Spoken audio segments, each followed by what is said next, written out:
Alléluia, nous sommes très heureux de passer ce moment avec vous, vous qui êtes en ligne, nous vous saluons.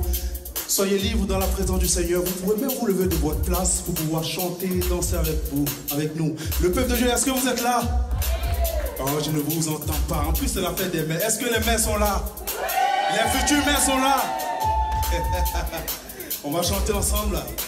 Dieu, tu es bon, voilà.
T'applaudir toi-même.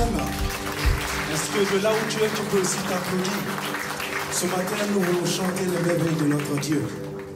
Seigneur, l'immensité de ta grandeur au-dessus de toutes choses. Ce matin, il n'y a pas d'autre Dieu comme toi. C'est pourquoi ensemble, nous voulons te célébrer, te louer, te dire que tu es Dieu. Te dire que tu n'as pas changé. Te dire que tu es l'éternel. Tu es l'éternel qui peut tout. Et qui est fidèle en tout temps. À toute heure. Merci pour ta grâce. Merci pour tout, Jésus.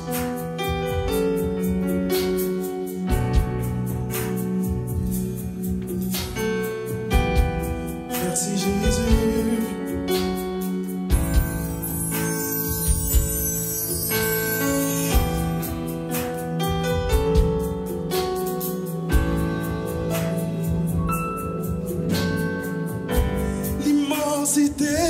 De ta grandeur me montre que je ne suis rien, mais quand tu façonnais la terre, j'étais déjà près de ton cœur. Tu m'aimes avant que je ne sois. Et pour moi tu as tout donné. Toi seul pouvais me libérer. C'est pourquoi je veux t'adorer. Toi seul.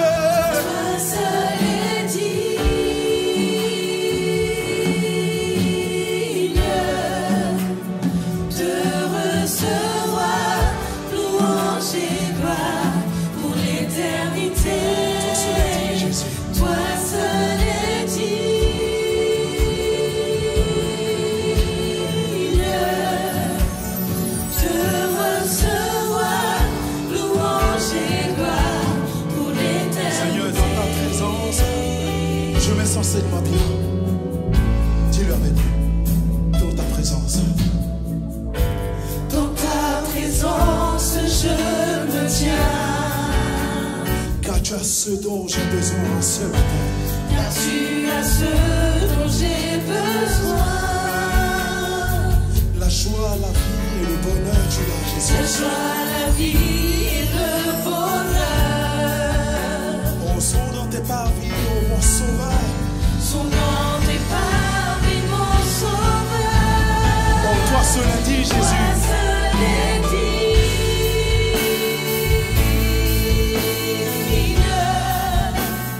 de recevoir louange et gloire pour l'éternité. Toi seul est digne de recevoir louange et gloire pour l'éternité. Toi seul est digne encore. Toi seul est digne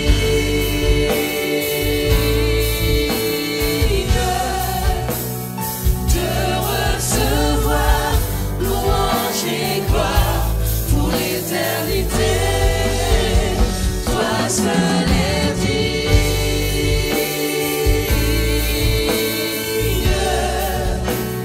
de recevoir louange et gloire pour l'éternité. Alors tu vas chanter Alléluia avec nous, si tu veux.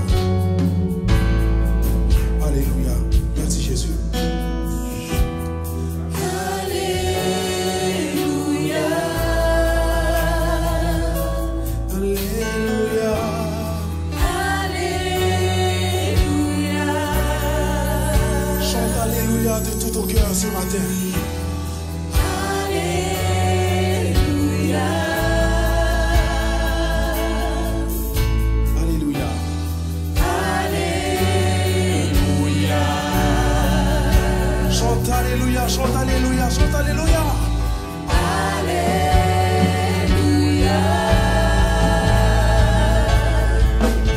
Alléluia. Alléluia. Une dernière fois, Alléluia.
en lui disant qu'il est fidèle pour toi. En tout temps, il est fidèle. Peu importe les circonstances de la vie, il est fidèle. Pour tes études, il est fidèle. Pour ta famille, il est fidèle. Pour ton foyer, il est fidèle. Pour ton emploi, il est fidèle. Tu ne peux rester ce matin la bouche fermée. Tu vas encore chanter ta fidélité.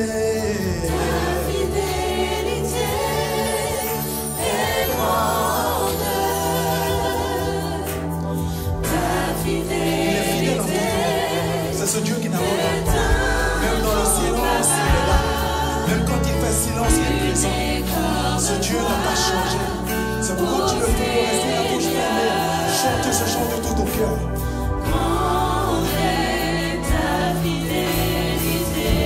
Tu es Yahweh. Tu es Yahweh. Tu es Yahweh. Tu es Yahweh. Tu es Yahweh. Alpha et Omega. Tu es Yahweh. Alpha et Omega. Tu es Yahweh. Tu es Yahweh. Tu es Yahweh. Tu es Yahweh. Tu es Yahweh. Alpha et Omega. Tu es Yahweh. Alpha et Omega.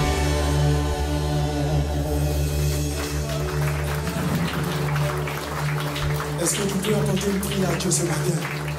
Lui dit qu'il est Yahweh, qu'il est l'alpha et l'oméga. Continue dans tes acclamations avec les mots qui viennent de ta bouche. Continue dans cette acclamation avec les mots qui viennent de ta bouche. En disant qu'il est le Yahweh, l'alpha, l'oméga, le premier et le dernier, celui-là qui est là, qui est toujours là. Peu importe la vie, peu importe ce que tu traverses, ce matin tu diras, je bénirai l'Éternel pour tous ses bienfaits. Je bénirai l'Éternel pour tous ses hauts faits. Je bénirai l'Éternel pour tout ce qu'il fait dans ma vie. Je bénirai l'Éternel pour ma famille. Je bénirai l'Éternel pour son église. Je bénirai l'Éternel pour son peuple. Je bénirai l'Éternel pour tout chacun ici présent. Pour vous qui êtes en ligne aussi, bénissez l'Éternel, peu importe les circonstances de votre vie. Merci, merci. Continue de prier, continue d'apporter ta prière ce matin. Merci Jésus.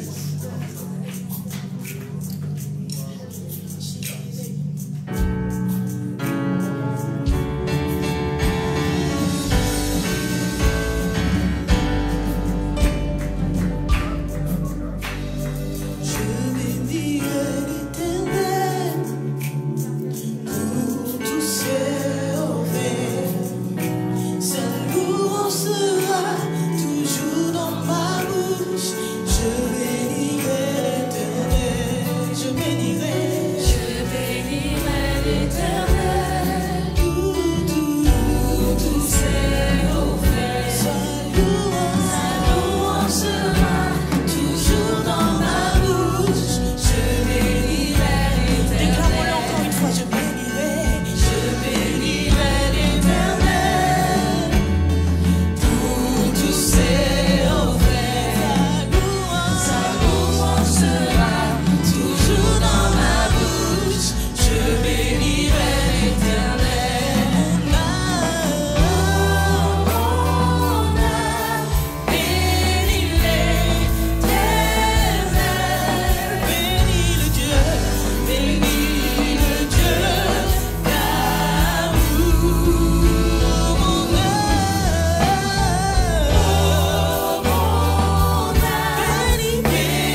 t'a fait du bien?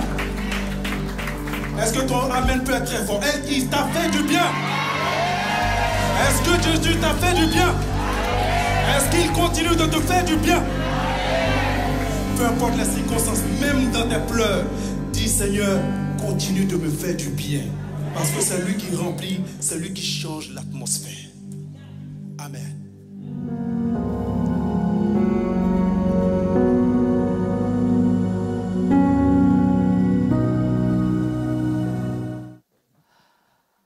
Bien-aimés dans le Seigneur, que la paix de Jésus-Christ vous soit, et également à vous qui êtes en ligne. L'Éternel est bon. Dans sa grâce, il nous a gardés. C'est lui qui nous accorde le grand privilège de nous retrouver tous ensemble afin que nous puissions vivre ce temps de gloire, ce temps d'édification, ce temps où les bénédictions de sa grâce inondent notre vie. On va de sa part prendre pour sujet ce matin que la lumière de Dieu brille dans ma vie. Est-ce que tu peux le dire avec moi? Que la lumière de Dieu brille dans ma vie. Est-ce que tu crois que Dieu va le faire? Gloire à Dieu. Je vous invite à lire avec moi quelques passages de la Bible, quelques textes, on va dire. Le premier dans 1 Jean 1er, verset 5. La nouvelle, vous êtes là? La nouvelle, bon, ne regardez pas trop ce qui est sur l'écran.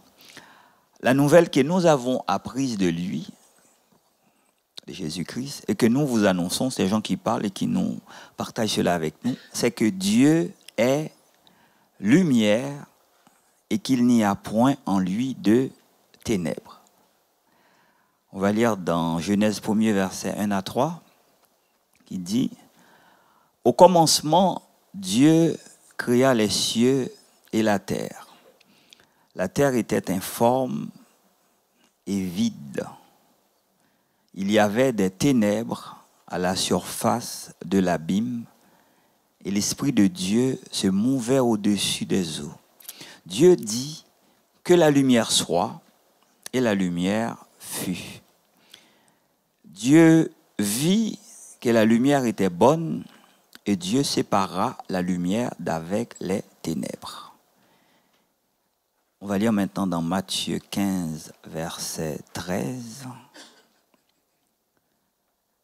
Donc c'est Jésus qui répond à un interlocuteur et qui lui dit « Toute plante que n'a pas plantée mon Père céleste sera déracinée. » Amen. Donc, est-ce que vous vous souvenez du thème? On va prendre quoi comme thème? Est-ce que vous êtes là? Un peu plus fort. Que chacun va le dire pour lui-même, que la lumière de Dieu brille dans ma vie. Cela veut dire que tout ce qui ne glorifie pas Dieu dans notre vie doit disparaître pour laisser toute la place à la gloire de Dieu, pour laisser toute la place à Dieu. Tout ce qui ne met pas le règne et l'empreinte de la personne de Dieu dans notre vie ne doit pas être notre partage. Et comme nous l'avons lu dans le dernier texte tout à l'heure, il est vraiment du désir de Dieu. S'il y a encore des choses qui traînent dans ma vie, qui traînent dans ta vie, qui ne sont pas de lui, que tout cela soit arraché. Parce que tout ce qui doit nous caractériser, c'est son règne, c'est sa gloire, c'est sa vie à lui, c'est notre appartenance à son royaume. Alors, on va faire une autre lecture de Genèse 1er, verset 1 à 3. Bon, à partir du verset 2, il est dit « La terre était informe et vide. Le mot hébreu qui est utilisé ici pour traduire le verbe être, était, c'est devenir. Ça veut également dire devenir. Vous êtes là? Et puis informe, le mot qui est utilisé en hébreu, on peut aussi le traduire par confusion, lieu de chaos, chose irréelle. Donc la terre était informe et vide. Le mot qui est utilisé en hébreu, c'est destruction, c'est ténèbres, c'est calamité. Maintenant, fort de tout cela, nous pouvons comprendre le texte d'une autre façon ou le lire d'une autre façon. Au lieu de dire la terre était informe et vide, nous pouvons dire littéralement que la terre était devenue un lieu de confusion, un lieu de choses irréelles, un lieu de chaos, de destruction à cause des calamités qui y régnaient. Ok, parce que dans le texte, on peut voir la terre était informe et vide. Il y a 2 points. Et après, parce que les ténèbres y régnaient. Si la terre était devenue dans cette situation, c'est-à-dire que à l'origine, les choses n'étaient pas comme ça. Et ça, on peut le comprendre. Parce que nous avons vu, nous avons lu que Dieu est lumière. Sa parole nous dit aussi que Dieu est bon. Un Dieu de lumière, un Dieu de bonté, un Dieu de beauté ne peut pas être créateur de chaos, ne peut pas non plus être on va dire, à l'origine de destruction et de calamité. Si les choses étaient devenues dans cette façon, il y a certainement quelqu'un qui s'identifie aux ténèbres ou qui personnifie les ténèbres, qui personnifie le chaos, la destruction qui est passée par là. Et la parole de Dieu nous révèle plutôt la nature de cet être malveillant ou malfaisant, si on peut s'exprimer ainsi. On va lire dans Apocalypse 12, versets 7 à 9 et aussi au verset 12. On garde le texte, mais juste avant, parce que là, il est question donc de la chute du diable. Dans Ésaïe, je ne vais pas donner le texte à ma sœur, 14, versets 11, 12, 13, il parle de quelqu'un que la Bible présente comme le prince de Tyr. Mais à bien lire, on va dire, à travers les lignes, on voit aisément que c'est quelque chose qui...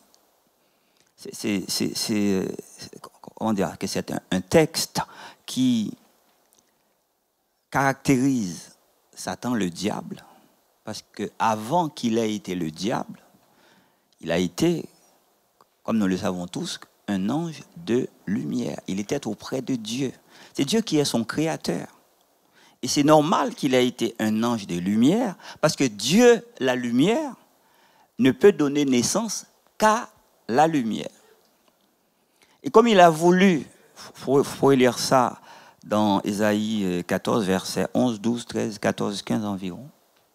Et comme il a voulu devenir égal de Dieu, ou supplanter Dieu, ou même prendre, comment dire, devenir plus grand que Dieu, Dieu a dû le destituer parce que Dieu ne tolère pas la rébellion dans son sanctuaire. Et là, maintenant, on va mieux comprendre ce texte d'Apocalypse 12, versets 9 et 12. Il dit, il y eut guerre dans le ciel. Michel et ses anges combattirent contre le dragon, et le dragon et ses anges combattirent. Mais ils ne furent pas les plus forts, et leur place ne fut plus trouvée dans le ciel. Et il fut précipité, le grand dragon, le serpent ancien, appelé le diable et Satan, que Jésus-Christ appelle aussi le prince des ténèbres. C'est lui qui séduisit toute la terre. Il fut précipité sur la terre et ses anges furent précipités avec lui. C'est pourquoi réjouissez-vous, cieux, et vous qui habitez les cieux. Donc, à partir de, donc comme ils ont créé, donc comme par rapport à leur rébellion, un désordre là-bas, il a fallu les chasser. Et il a été recommandé à ceux qui sont dans les cieux de se réjouir.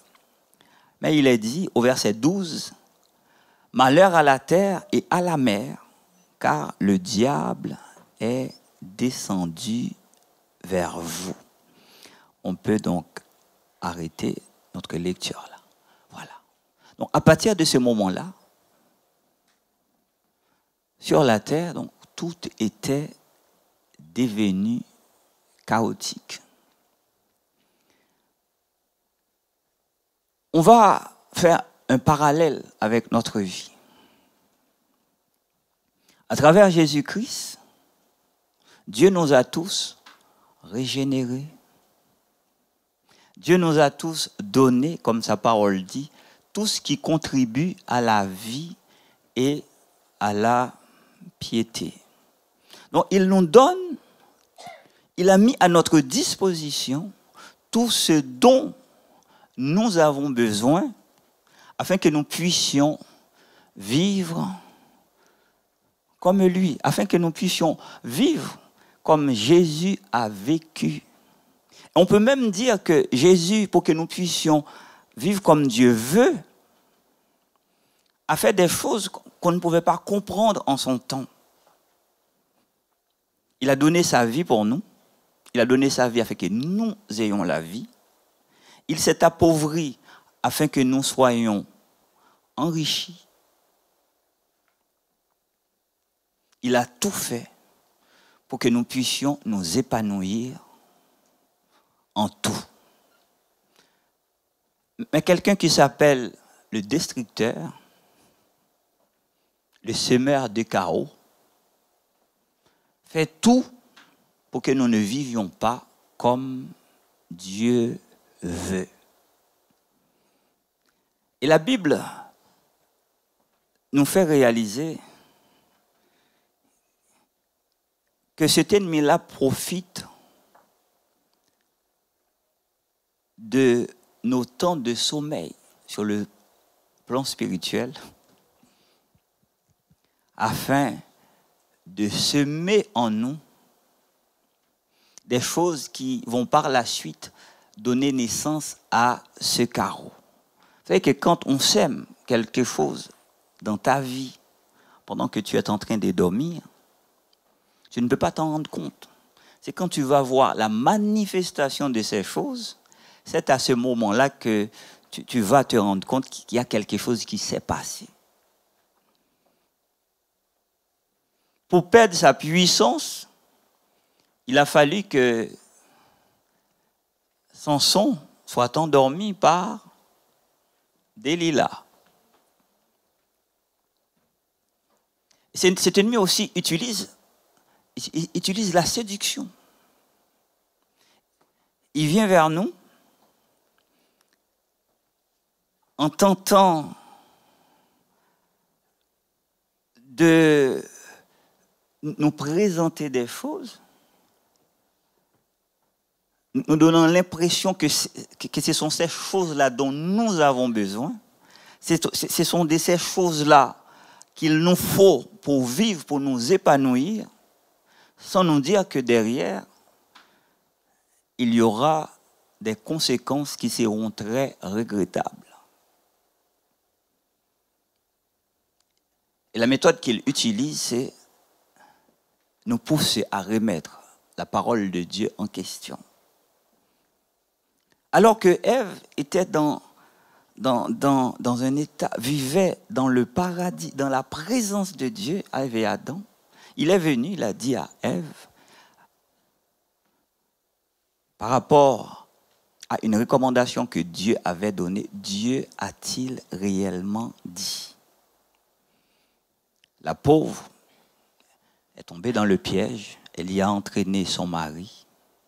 Donc faisons très attention pour que la parole de Dieu soit toujours pour nous oui et amen. Mais pour revenir à l'une, on va dire, des situations que l'ennemi profite donc pour semer son carreau dans notre vie, on va prendre ce passage de Matthieu 13, versets 24 et 28, une parabole que Jésus avait donnée. Matthieu 13, versets 24 à 28. Il a dit, il leur proposa une autre parabole et il dit, il était en train d'en donner d'autres. Le royaume des cieux est semblable à un homme qui a semé une bonne semence dans son champ, mais pendant que les gens dormaient, son ennemi vint, sema de l'ivraie parmi le blé et s'en alla. Lorsque l'herbe eut poussé et donné du fruit, l'ivraie parut aussi. Les serviteurs du maître de la maison vinrent lui dire, Seigneur, n'as-tu pas semé une bonne semence dans ton champ? D'où vient donc qu'il y a de l'ivraie? Et le maître a répondu, c'est un ennemi qui a fait cela. Donc un ennemi était donc passé par là. Pour revenir sur ce qu'on disait tout à l'heure,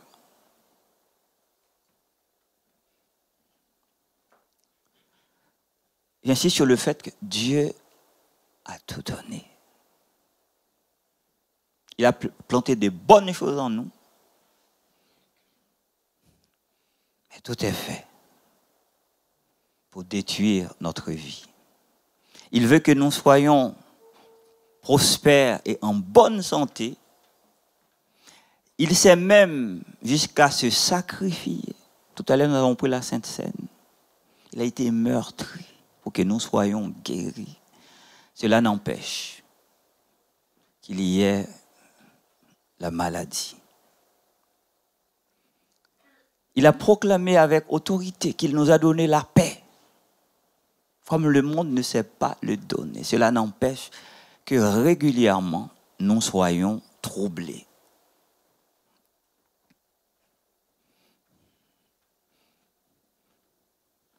Il nous encourage à être des gens ordonnés.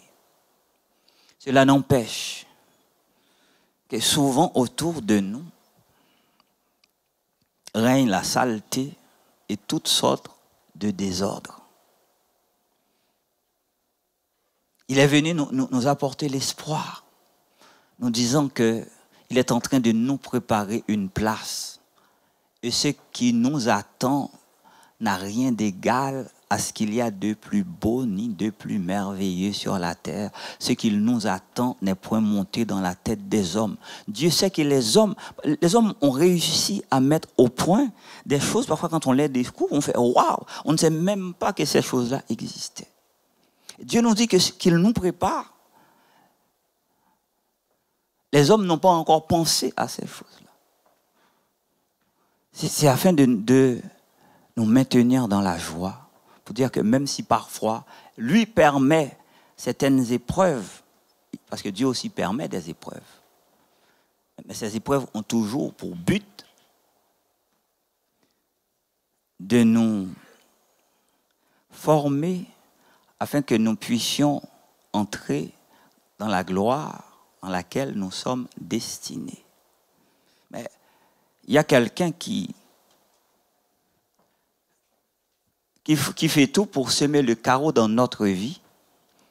Et parfois même, on est là, on voit tout d'un coup comme ça qu'il y a des choses qui ne vont pas.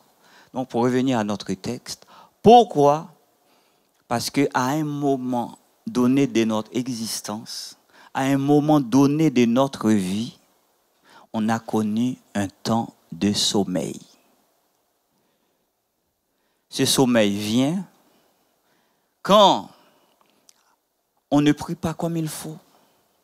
On sait qu'il faut prier, qu'il faut passer du temps dans la communion du Seigneur. Mais parfois, on se contente juste pour donner bonne conscience que d'une prière de quelques secondes. Parfois le soir,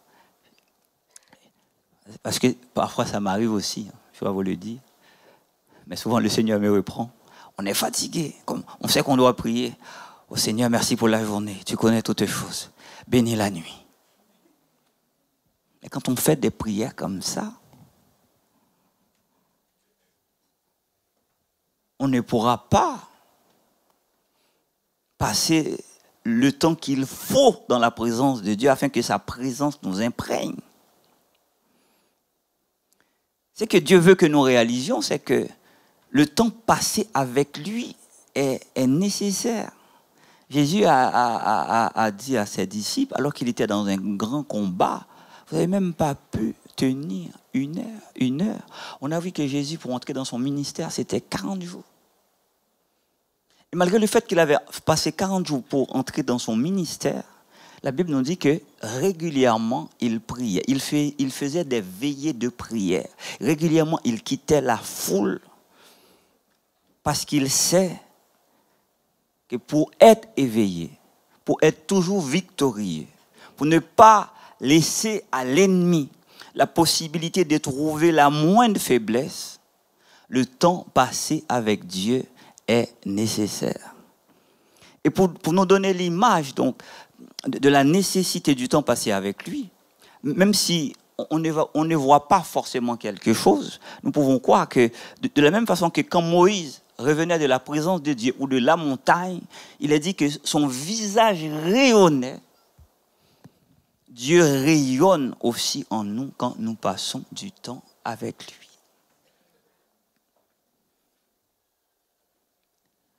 Parfois, ce sommeil, bien-aimé, peut venir parce qu'on ne fait pas trop attention à ce qu'on dit, à ce qu'on pense, à ce qu'on fait. On connaît à un moment donné un temps de légèreté. On dit ce qu'il ne faut pas dire. On fait ce qu'il ne faut pas faire. On a des pensées bizarres et l'ennemi qui est là, qui rôde, trouve des brèches toutes faites pour semer, on peut dire, sa sale semence en nous. Et tout d'un coup, on est là.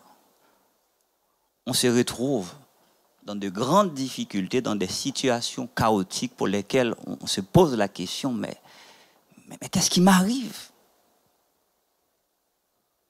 Faisons tout pour que le sommeil ne soit pas ton partage. Faisons tout, pour que le sommeil ne soit pas notre partage. Fais tout, que tu sois dans la salle ou toi qui es en ligne, mais faisons tout, bien-aimé, ça me concerne aussi, pour que le sommeil ne soit pas notre partage sous aucune forme que ce soit. Souvenons-nous de Samson. Pensons aussi à cette parole que Jésus-Christ a donnée. Soyons toujours éveillés. Nous avons un ennemi qui rôde, cherchant la moindre faille qu'on va lui offrir. Mais ce matin, nous ne pouvons que bénir le Seigneur parce qu'il est là pour nous réveiller à travers toutes ces choses. Et avant d'aller plus loin, en fait, Dieu qualifie tout sommeil que nous pourrions connaître sur le plan spirituel comme étant un sommeil de mort. Dans Ephésiens 5, 14, il est dit, réveille-toi. Est-ce que tu peux lui dire à la personne qui est à côté de toi, réveille-toi, toi qui dors. Relève-toi d'entre les morts et Christ t'éclairera. Amen. Que Dieu soit loué. Mais ton Dieu veut surtout que tu réalises ce matin que quel que soit le chaos qui a été semé, quel que soit son nom, il n'est pas dans son désir que les choses restent en l'état parce que il ne tolérera jamais que son œuvre soit détériorée. Et jusqu'à maintenant, il était là, en train d'observer ce que tu vivais. Il voit tes souffrances, il voit tes difficultés. Et il est là ce matin pour dire, pour chacun de nous, une phrase, pour dire que la lumière soit. Pour dire que la lumière soit. Parfois, il prend son temps.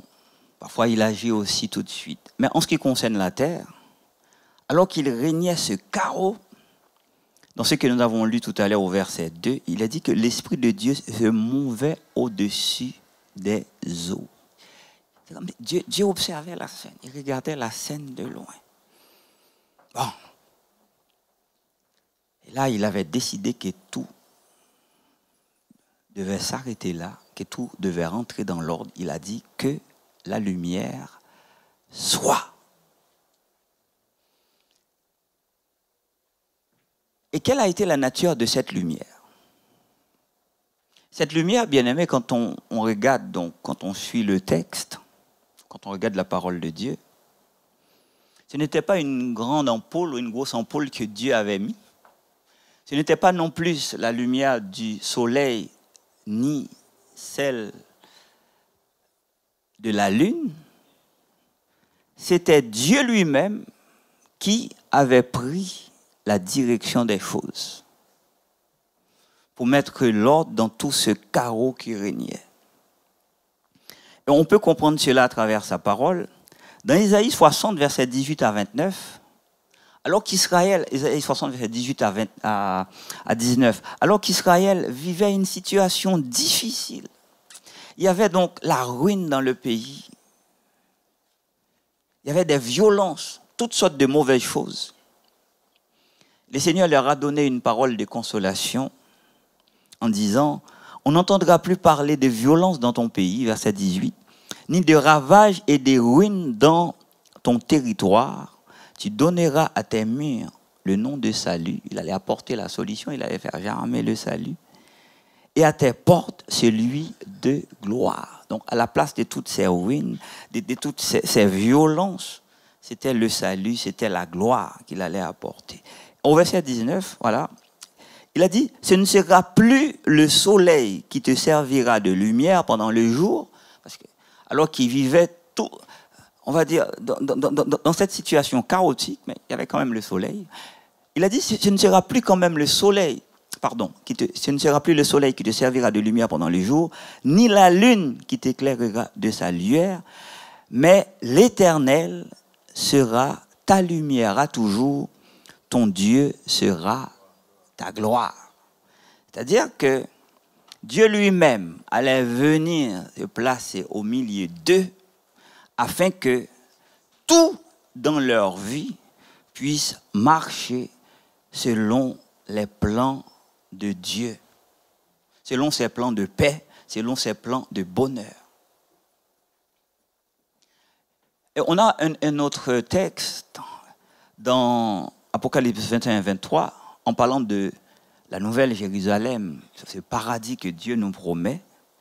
Il a dit que cette ville n'aura besoin, Apocalypse 21-23, ni de soleil, ni de la lune pour l'éclairer, car la gloire de Dieu l'éclaire, et l'agneau est son flambeau.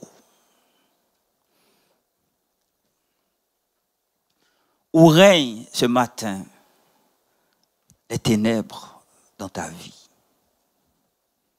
Est-ce qu'elles règnent dans ta santé? Est-ce qu'elles règnent dans ta famille? Est-ce qu'elles règnent dans tes études? Est-ce qu'elles règnent dans ton travail? Est-ce qu'elles règnent dans tes pensées? Alors que tu dois avoir la paix, tout est fait pour que tu sois tout le temps agité. Tout est fait pour te maintenir dans une espèce d'oppression. Alors que ton Dieu veut que tu sois prospère. La disette est là, s'imposant à toi. Ce matin, à travers sa parole, il est venu proclamer que sa lumière soit. Jésus-Christ, notre Seigneur, est encore là pour détruire tout ce qu'il n'a pas planté, pour détruire toutes les œuvres du diable dans ma vie et dans la tienne. Et nous pouvons donc identifier tout ce qui ne va pas pour dire non, je suis fils de lumière, je suis fils de Dieu. Tout dans ma vie doit être lumière. Tout dans ma vie doit être ordonné. Tout dans ma vie doit être le reflet de la gloire de Dieu, de la personne de Dieu. Tout dans ma vie doit être à l'image de ce qui se passe dans son ciel de gloire. Et là, on peut comprendre pourquoi quelqu'un comme Moïse, selon l'exemple qui nous est donné dans Hébreux 11, il a dit, quand il était devenu grand, a refusé d'être appelé fils de la fille de Pharaon. Parce qu'il ne pouvait pas s'identifier à ça. Pharaon ou la fille de Pharaon était certes roi, reine ou princesse. Mais lui devait s'identifier à quelque chose de plus grand.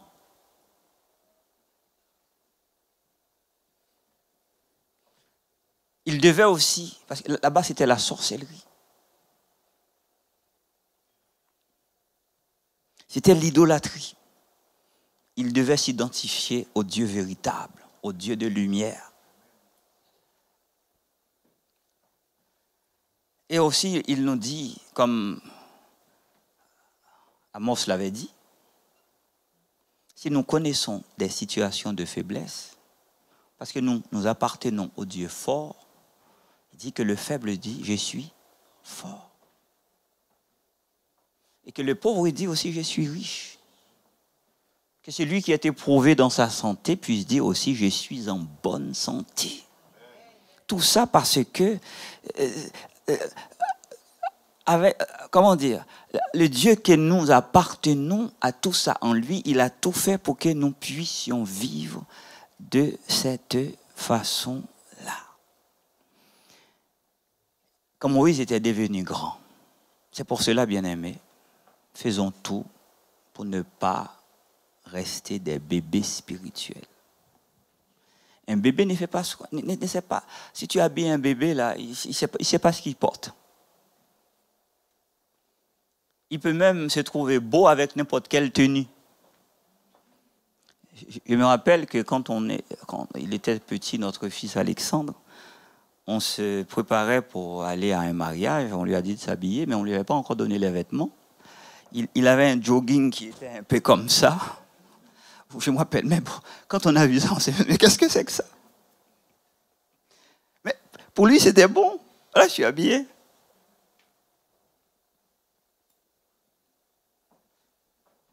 Et alors que nous sommes en train de partager ces choses, faisons tout aussi pour que nous puissions, bien aimer, avoir que là où nous habitons, que tout soit propre. Que notre façon d'être, notre façon de nous habiller puisse aussi mettre en évidence notre appartenance au royaume de lumière. Je disais ce matin, même si on ne peut pas, on doit sentir bon.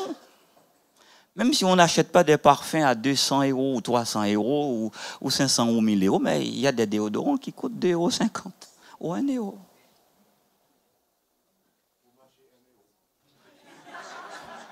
Un euro au marché. Donc, nous devons être propres, et puis évitons aussi. Dieu, c'est un Dieu d'ordre. Parfois, on laisse traîner la vaisselle pendant même 2 jours. On vit dans la saleté, tout est. Faisons tout pour que Dieu soit vu dans tous les domaines de notre vie. Quand en ce qui concerne les ténèbres, on va terminer donc avec ça. Il veut que nous réalisions que, pour nous qui sommes à lui aujourd'hui, que ça doit appartenir à notre passé. Les ténèbres sous toutes ses formes. De Corinthiens 5, 12, que beaucoup connaissent, disent que quand quelqu'un est en Christ, il est une nouvelle créature. Les choses anciennes sont passées. Et dans Éphésiens 5, versets 8 à 10, il y a aussi ce texte qui nous dit, Éphésiens 5, 8 à 10, « Autrefois vous étiez ténèbres et maintenant vous êtes lumière dans le Seigneur. Marchez comme des enfants de lumière. Car le fruit de la lumière consiste en toutes sortes de bonté, de justice et de vérité. Donc là, c'est un petit résumé de ce qu'on appelle le fruit de l'esprit qu'on trouve dans Galates 5, où le Seigneur veut que nous puissions réaliser. En même temps que et tout ce que l'ennemi a semé doit disparaître, mais il y a aussi en nous des petites choses qui sont là, qu'on doit caractériser dans le monde des ténèbres. Est-ce que tu peux prendre l'autre texte, s'il te plaît, ce qui s'appelle tout ce qui caractérise la chair, là, la suite. À partir du verset, les œuvres de la chair sont manifestes. C'est-à-dire, voilà, c'est que les œuvres des ténèbres, on peut aussi appeler ça. C'est l'impudicité, l'impureté, c'est la dissolution, l'idolâtrie, la magie, les inimitiés, les querelles, la même chose, les jalousies, les animosités, les disputes, les divisions, les sectes ou les clans. Je crois que c'est tout. L'envie, l'ivrognerie, les excès de table et les choses semblables. Je vous dis d'avance, comme je l'ai déjà dit, que ceux qui commettent de telles choses n'hériteront point le royaume de Dieu. C'est-à-dire, nous sommes du royaume de Dieu, ces choses-là ne doivent pas nous caractériser. Si aujourd'hui nous disons que nous sommes à lui et qu'il y a encore tout ça là, non, on est encore dans les ténèbres. On va revenir sur on va prendre le verset 22 que tu as tout. Voilà ce que nous devons être. Le fruit de la lumière, le fruit de l'esprit, c'est l'amour, c'est la joie, c'est la paix, c'est la patience, la bonté, la bienveillance ou la bénignité. Cette aspiration, ce désir de toujours faire le bien. C'est la fidélité, c'est la douceur, c'est la tempérance ou la maîtrise de soi. La maîtrise de soi, à l'instar de Jésus qui, quand il était sur la croix, alors qu'on lui lançait les colibets, alors qu'on lui lançait des propos vexants, il était resté lui-même. Il était venu pour le salut. Il n'a pas condamné, il n'a pas maudit qui que ce soit. Il a prié pour dire ils ne savent pas ce qu'ils font. Voilà ce que Dieu nous appelle à faire. Rester nous-mêmes, quel que soit le contexte. Et la suite de ce passage dit, le verset 10, Éphésiens 5, verset 10, examinez ce qui est agréable au Seigneur. Nous devons examiner ce qui est agréable au Seigneur et les faire, bien sûr. Que Dieu, dans sa grâce, bien-aimé, fasse éclater sa lumière en nous en ce matin. Qu'il nous aide tous à réaliser qu'il n'est pas l'auteur du désordre, l'auteur du chaos ou de la destruction qui existe dans notre vie. Parce que nous sommes ces enfants, ces choses-là, nous sommes des enfants de lumière, ces choses-là, tout ce qui ne caractérise pas le royaume de Dieu, on doit les refuser. Comme Moïse l'avait fait, comme cet homme n'avait pas voulu s'identifier à la famille de Pharaon. Il est là pour s'occuper de tout ce que l'ennemi a semé dans ta vie. Mais il veut aussi que chacun de nous prenne conscience que nous sommes des enfants de lumière, afin que nous puissions mettre en évidence à travers nos pensées et nos actions tout ce que nous avons lu tout à l'heure dans Galates 5, 22, l'amour, la joie, la paix et compagnie. Est-ce que tous ensemble, on peut se lever pour prier? Toi aussi qui es en ligne, tu peux aussi te lever pour prier avec nous. Parce que Dieu veut que sa lumière puisse briller aussi dans ta situation. Maintenant, chacun va identifier ces ténèbres, la forme de ces ténèbres, et invite Dieu à prendre toute la place.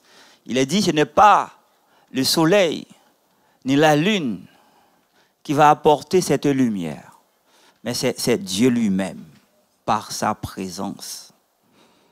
Est-ce que tu peux l'inviter à venir prendre toute la place? Est-ce que tu peux dire maintenant non, non à la haine, ça fait partie du monde des ténèbres. Non à la pauvreté, non à la paresse, non à la malpropreté, non à l'impudicité. Est-ce que tu peux dire non à l'animosité? Non à la maladie. Non aux mauvaises pensées. Non à tout ce qui n'est pas de Dieu. Non à tout ce que Dieu n'a pas planté.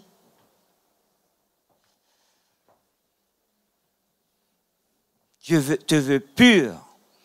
Il y en a qui veulent que tu fasses des choses qu'il y a pour toi, mais alors que Dieu a pour toi des plans de paix, lui n'a que des plans de malheur. On va prier, mais je vais encore partager un témoignage. C'est un pasteur qui faisait une délivrance. Le démon qu'il chassait a voulu négocier avec le pasteur. C'était dans la vie d'une jeune femme. Il a dit au pasteur, laisse-la moi. Le pasteur a dit, mais pourquoi tu la veux? Pourquoi tu as besoin d'elle? Il a dit, je veux en faire une prostituée. Il veut faire de toi un voleur, un menteur, un assassin, un paresseux, un clochard.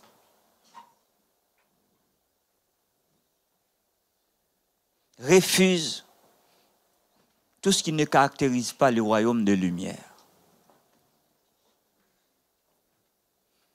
Refuse toutes sortes de sommeils spirituels qu'il pourrait aussi utiliser pour semer sa sale semence en toi. Chasse tout ce qui t'empêche de prier, de passer du temps dans la présence de Dieu. Tout ce qui t'empêche de méditer la parole de Dieu. Il faut que nous soyons tous à l'image de Jésus-Christ, notre Seigneur. Quand l'ennemi a voulu utiliser la même séduction qu'il avait utilisée pour Ève, en disant qu'il est écrit, est-ce que Dieu a-t-il réellement dit? Mais parce que Jésus incarnait la parole.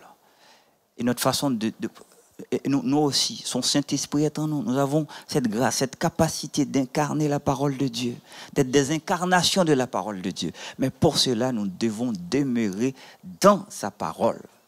Maintenant, tout sommeil spirituel, toute tendance au sommeil qui t'empêche de méditer la parole de Dieu, chasse-la au nom de Jésus-Christ.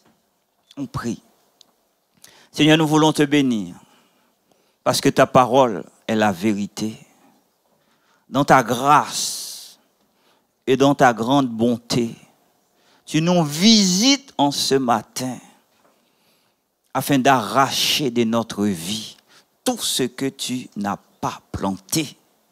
Parce que tu nous as créés pour que nous soyons à ton image selon ta ressemblance. Nous prions maintenant, afin que, Père, tout ce que nous avons lu, caractérisant la chair, disparaisse au nom de Jésus-Christ.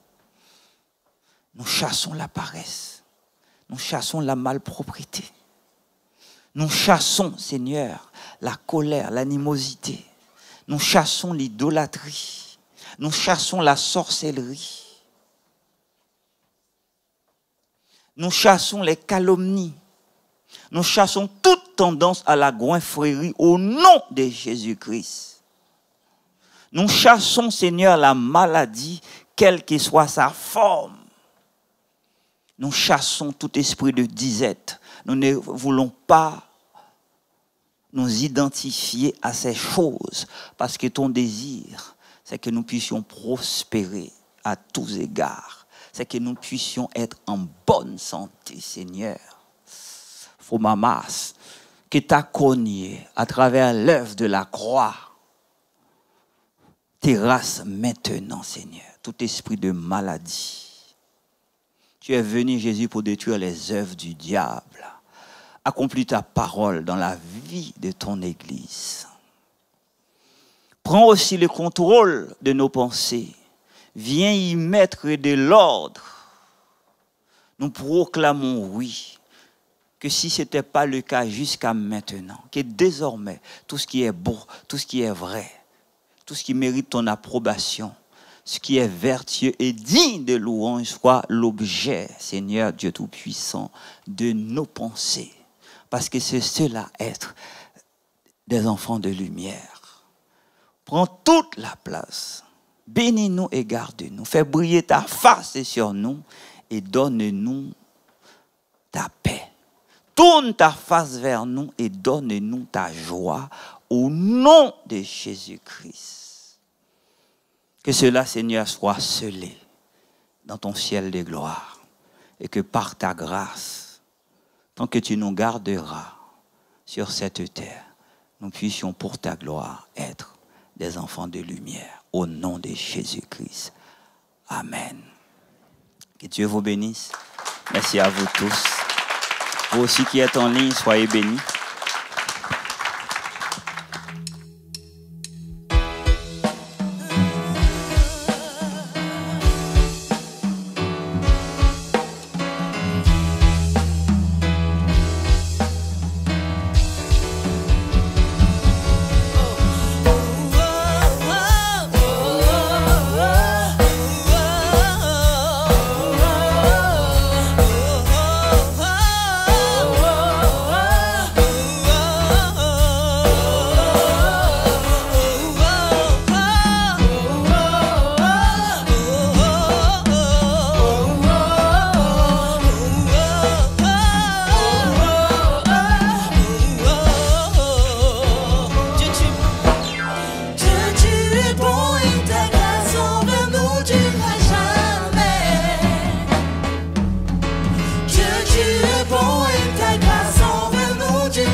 Ton Dieu est bon.